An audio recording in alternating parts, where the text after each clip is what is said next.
Hi everyone, welcome to electrical wings. मैं हूं आपका दोस्त हरेश और आज के सेशन में हम सीखने वाले हैं एमपीसीबी का प्रैक्टिकल डेमोन्स्ट्रेशन। एमपीसीबी का मीनिंग होता है मोटर प्रोटेक्शन सर्किट ब्रेकर। यहाँ पे मैंने एमपीसीबी लिया हुआ है। ये जो हमारा एमपीसीबी है वो काम कैसे करता है, उसका कंस्ट्रक्शन कैसा होता है, इसके एडवांटेजेस क्या क्या हैं एंड इसके ड्रॉबैक्स क्या हैं, ये सब हम प्रीवियस सेशन में सीख चुके हैं। प्रीवियस सेशन को रिफ़र करने के लिए आपको लिंक टॉप राइट कॉर्नर में मिल जाएगा, आप जाके रिफ़र कर सकते हैं। एज वेल एज चैनल को सब्सक्राइब जरूर करें and press the bell icon to get instant notification. यहाँ पे आप देख सकते हैं ये हमारा एल&टी का एमपीसीबी है। ये जो आप नॉब देख रहे हैं, इस नॉब की मदद से मैं एमपीसीबी को ऑन एंड ऑफ कर सकता हूँ। अभी हमारा एमपीसीबी जो है वो ऑफ कंडीशन में है, आप देख सकते हैं। इसको ऑन करना है, देन ये आपका एमपीसीबी ऑन हो चुका है। ओके, ऑफ करना है, देन आपको इस तरह से करना होगा। अभी आपका एमपीसीबी ऑफ कंडीशन में है। ये जो हमारा एमपीसीबी है इसके ऊपर कुछ टेक्निकल इन्फॉर्मेशन दी जाती हैं। यहाँ पे आप देख सकते हैं ये जो हमारा एमपीसीबी है इसका थर्मल का जो रेंज है वो 1 एम्पियर से लेके 1.6 एम्पियर तक है। इस एमपीसीबी के रिलेटेड इंटरनेशनल स्टैंडर्ड है IEC 60947 पार्ट 2, आप जाके रिफ़र कर सकते हैं। एंड ये जो हमारा एमपीसीबी है इसका रेटेड इंसुलेशन वोल्टेज है 690 वोल्ट 50 हर्ट्ज। अभी यहाँ पे आप देख सकते हैं डिफरेंट वोल्टेज के लिए यहाँ पे शॉर्ट सर्किट ब्रेकिंग कैपेसिटी दिया हुआ है। 100 किलो एम्पियर इसका मैक्सिमम ब्रेकिंग कैपेसिटी है, यानी कि एमपीसीबी जो है वो 100 किलो एम्पियर को ब्रेक कर सकता है विदाउट गेटिंग डैमेज्ड। इस तरफ भी कुछ टेक्निकल इन्फॉर्मेशन दी गई है, जैसे 1.6 एम्पियर इसका फुल लोड मैक्सिमम आपको सेट करना है। यहाँ पे आप देख सकते हैं ये नॉब दिया हुआ है, इसकी मदद से आप रेंज को सेट कर सकते हैं। यहाँ पे आप देख सकते हैं ये 1 एम्पियर से लेके 1.6 एम्पियर दिया हुआ है। आपको इस रेंज के अंदर कोई भी सिलेक्शन करना है। फॉर एग्जांपल अगर आपका मोटर है उसका FLC 1.3 है, देन आपको इसे 1.3 के ऊपर सेट करना है। ये रिले ट्रिप कब जनरेट करेगा? 1.3 का जब 125% करंट बढ़ जाएगा तब ये जो हमारा एमपीसीबी है वो ट्रिप जनरेट कर देगा। यहाँ पे आप देख सकते हैं, यहाँ पे लिखा हुआ है ट्रिप रेटिंग जो है वो 125% ऑफ डायल सेटिंग। इसका मीनिंग ये होता है कि आपका मोटर का FLC 1.3 है, देन आपको इसे 1.3 के ऊपर सेट करना है। जैसे ही 125% करंट हो जाएगा, ओके, ये जो हमारा एमपीसीबी है वो ट्रिप जनरेट कर देगा। आपको इस डायल की मदद से आपके मोटर का जो FLC है उसको सेट करना है। सेम यहाँ पे आप देख सकते हैं ये जो 21 एम्पियर दिया हुआ है, ओके, ये इसका इंस्टेंटेनियस ट्रिप सेटिंग दिया हुआ है, यानी कि मैग्नेटिक ट्रिप जिसको हम कहते हैं। जब 21 एम्पियर तक करंट लेगा, ओके, ये जो हमारा एमपीसीबी है वो इंस्टेंटेनियसली ट्रिप जनरेट कर देगा। ये तो हो गया हमारा dial setting and magnetic setting. Okay, अभी ये जो हमारा एमपीसीबी है इसको मैं ओपन करूंगा, इसके अंदर कौन से पार्ट्स आते हैं वो हम देखेंगे। ओके, ये जो आप ओपन एरिया देख रहे हैं, ओके, यहाँ पे हम ऑक्सिलरी एडिशनल कॉन्टैक्ट जो है वो लगा सकते हैं, उसके लिए ये दिया जाता है। यहाँ पे आप देख सकते हैं ये जो हमारा एमपीसीबी है उसके ये इनपुट टर्मिनल्स है L1, L2 and L3, and ये जो है वो आउटपुट टर्मिनल दिए हुए हैं T1, T2 एंड T3। अभी इस एमपीसीबी को मैं ओपन करूंगा।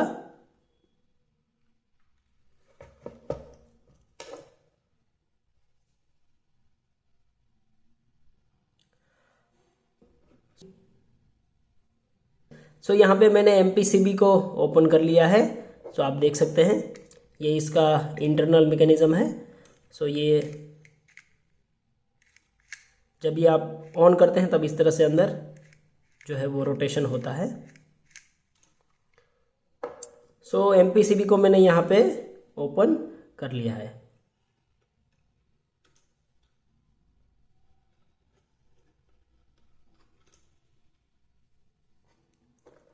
सो यहाँ पे आप देख सकते हैं ये हमारा नॉब दिया गया है। ओके, ये नॉब रोटेशन होगा इस नॉब को घुमाने से। ये आपका थर्मल सेटिंग का नॉब दिया हुआ है। ओके, सो ये इसका इंटरनल मैकेनिज्म जो है वो इस टाइप का रहता है, आपको मैं दिखा देता हूँ। सो यहाँ पे आप देख सकते हैं ये आपके आउटपुट टर्मिनल्स हैं एंड ये आपके इनपुट टर्मिनल्स दिए हुए हैं। सो ये जो आप देख रहे हैं, ओके, सो अभी इस एमपीसीबी को मैं ऑन करता हूँ। ओके, सो ऑन करने के लिए इस नॉब को जो है वो मुझे रोटेट करना पड़ेगा।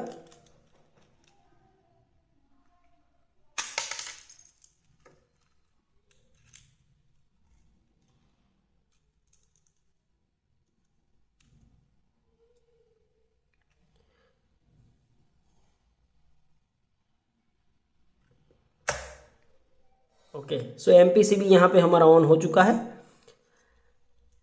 सो ये जो आप मैकेनिज्म देख रहे हैं, ये हमारा ये जो प्लास्टिक का जो मटेरियल यूज़ किया है इसका क्या इस्तेमाल होता है कि थर्मल ट्रिपिंग देने के लिए इसका इस्तेमाल किया जाता है। इसको मैं निकाल लेता हूँ। ओके, सो अभी ये जो हमारा एमपीसीबी है वो ऑन कंडीशन में है। अभी ये जो आप देख रहे हैं ये हमारा बायमेटेलिक स्ट्रिप है। ओके, सो बायमेटेलिक स्ट्रिप की वजह से हमारा एमपीसीबी जो है वो थर्मल प्रोटेक्शन प्रोवाइड करता है। एंड यहाँ पे आप क्लोजर लुक यहाँ पे आप देख सकते हैं, यहाँ पे अंदर जो है आपका मैग्नेटिक कॉइल लगा हुआ है। जैसे हमारा एमसीबी के अंदर मैग्नेटिक कॉइल रहता है, सेम ऐसा ही मैग्नेटिक कॉइल इसके अंदर भी लगा हुआ है। ओके, सो अभी हमारा एमपीसीबी ऑन कंडीशन में है।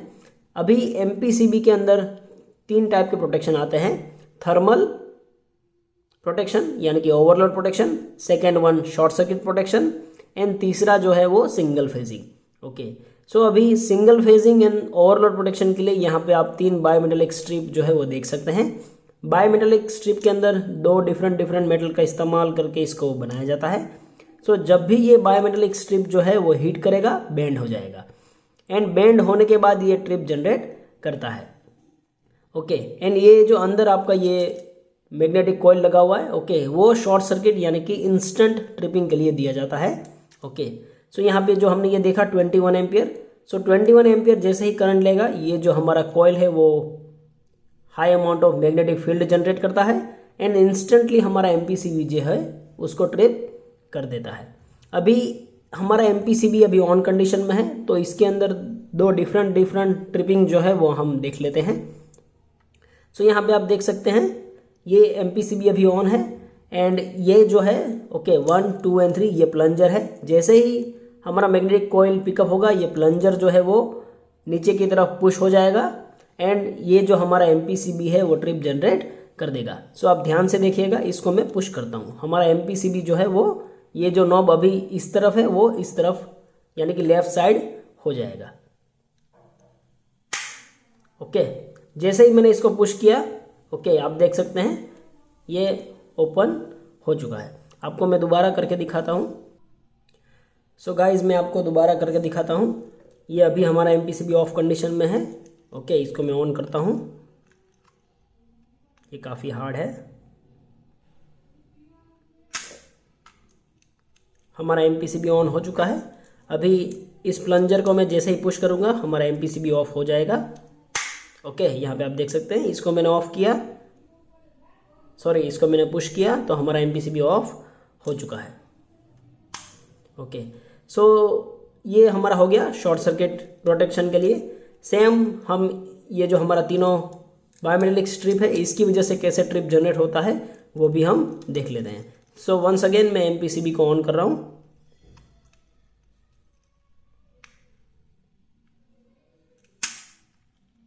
ओके, एमपीसीबी को मैंने ऑन कर लिया है। अभी क्या होगा कि ये जो हमारा प्लास्टिक का जो स्ट्रिप है वो इस तरह से इसके अंदर लगा रहता है। ओके,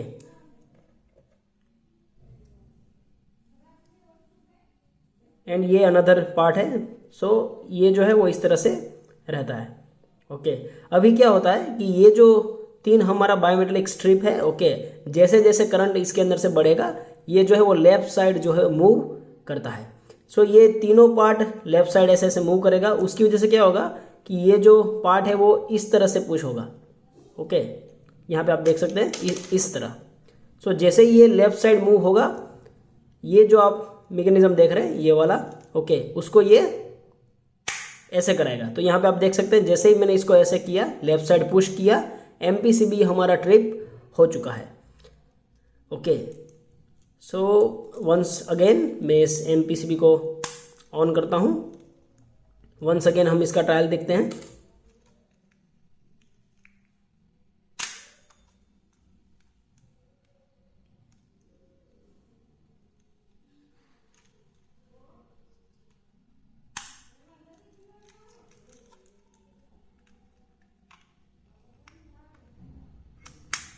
ओके, एमपीसीबी को मैंने ऑन कर दिया है।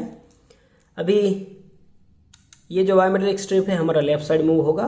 उसकी लेफ्ट साइड मूव होने की वजह से ये जो हमारा मैकेनिज्म है वो भी पुश होगा।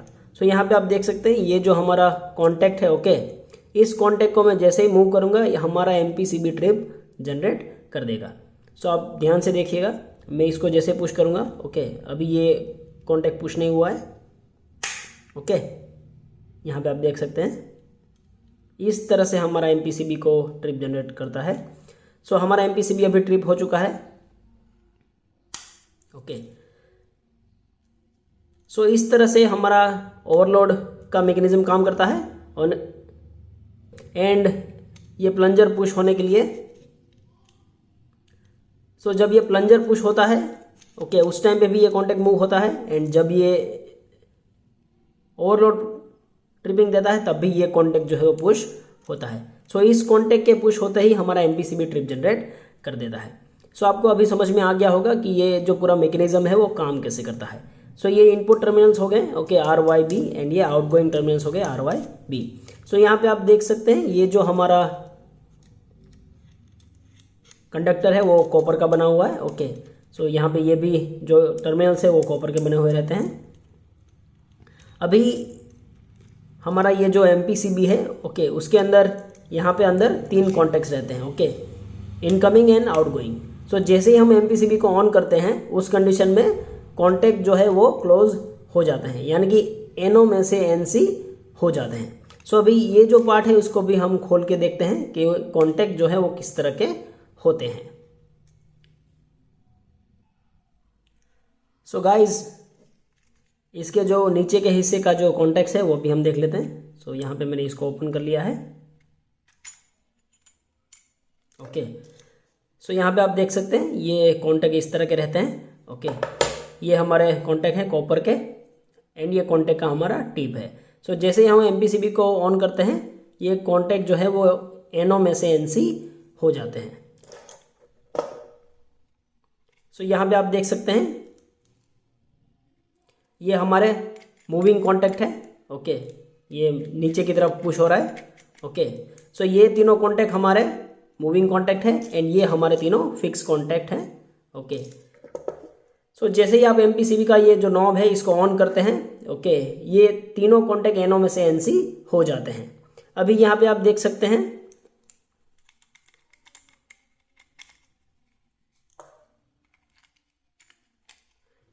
ये हमारा आर्क चूट्स है। ओके, सो इस आर्क चूट का इस्तेमाल जो है वो जब कॉन्टैक्ट हमारे ओपन होते हैं उस टाइम पे जो आर्क जनरेट होता है उसको एक्सटिंग्विश करने का काम करता है।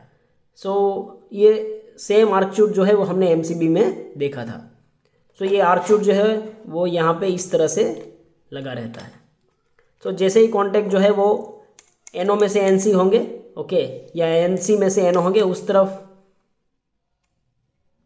उस टाइम पे जो आर्क जनरेट होता है उसको ये एक्सटिंग्विश करने का काम करता है। सो ये सारे कॉन्टैक्ट जो है वो कॉपर के बने हुए रहते हैं फॉर बेटर कंडक्टिविटी। सो ये मूवेबल कॉन्टैक्ट है। अभी मैं इसको वापस से लगा देता हूँ।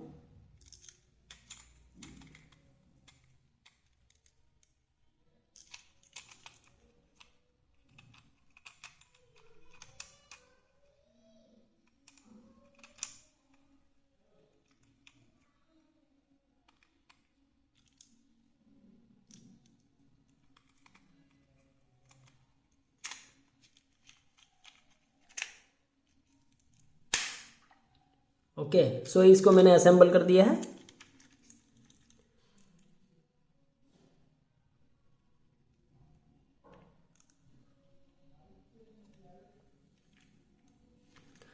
सो गाइज ये हमारा एमपीसीबी है। इस तरह से हमारा एमपीसीबी जो है वो फंक्शन करता है। अभी इसके अंदर जो कॉइल है, ओके, ये काफ़ी अंदर है, मैं आपको नहीं दिखा सकता। ओके, सो एमपीसीबी के अंदर जो कॉइल है वो सेम हमारा जो एमसीबी में जो कॉइल रहता है ऐसा ही कॉइल इस्तेमाल इसमें किया जाता है। सो ये उसका प्लंजर है। ओके, इसको पुश करते ही हमारा एमपीसीबी ट्रिप जनरेट कर देता है। सो गाइज वंस अगेन ये हमारा एमपीसीबी है। ओके, इसके अंदर दो प्रोटेक्शन है। ओके, एक हमारा थर्मल ओवरलोड प्रोटेक्शन एंड दूसरा short circuit protection and additional protection है single phasing. So single phasing में जो इफेक्ट आता है वही सेम इफेक्ट जो है वो ओवरलोड कंडीशन में भी आता है। सो ये ओवरलोड कंडीशन में तीनों में अगर सेम करंट बैलेंस होगा, सो ये तीनों स्ट्रिप जो है वो एक साथ मूव करेंगी। अगर सिंगल फेजिंग होगा, ओके, सो क्या होगा कि दो जो स्ट्रिप है वही बेंड होगी, एक स्ट्रिप बेंड नहीं होगी क्योंकि उसका जो कॉन्टैक्ट है वो फेज ओपन रहेगा। सो सिंगल फेजिंग में जो है वो ये दोनों कॉन्टैक्ट पे करंट बढ़ जाता है, उसकी वजह से क्या होता है कि ये दोनों बेंड कर जाते हैं एंड बेंड होने के साथ ही हमारा ये जो ओवरलोड का जो मैकेनिज्म है उसको एक्टिवेट कर देते हैं एंड हमारा एमपीसीबी जो है वो ट्रिप जनरेट कर देता है। सो गाइज इस तरह से हमारा पूरा एमपीसीबी काम करता है। इसके अंदर अगर आपको कोई भी डाउट है देन आप कमेंट सेक्शन में पूछ सकते हैं। ओके, इसको मैंने असेंबल कर दिया, आप ऑन कर सकते हैं, ऑफ कर सकते हैं। सो ये हमारा एमपीसीबी हो गया। So I hope you have learn something new guys. Thank you for watching. Please like, share and subscribe. Stay tuned for learning.